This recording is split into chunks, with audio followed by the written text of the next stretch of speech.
Assalamu alaikum students. How are you? Students, we have discussed letter of credit at length. Different aspects, those have been discussed, analyzed, comments have been given, and the objectives and the scope of the letter of credit that has been discussed.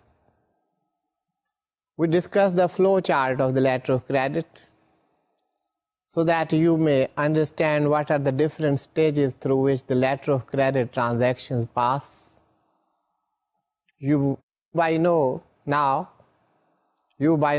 know that letter of credit that starts from a relationship, business relationship between the exporter and importer, or you can say between seller and purchaser.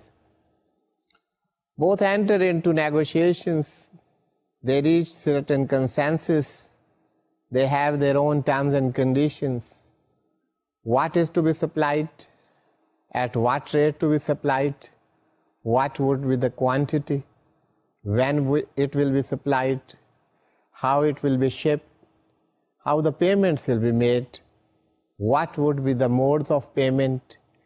All these aspects and many more, those are negotiated and discussed between the two parties. So the first stage is negotiation between the exporter and importer, or purchaser and seller, culminating into a contract.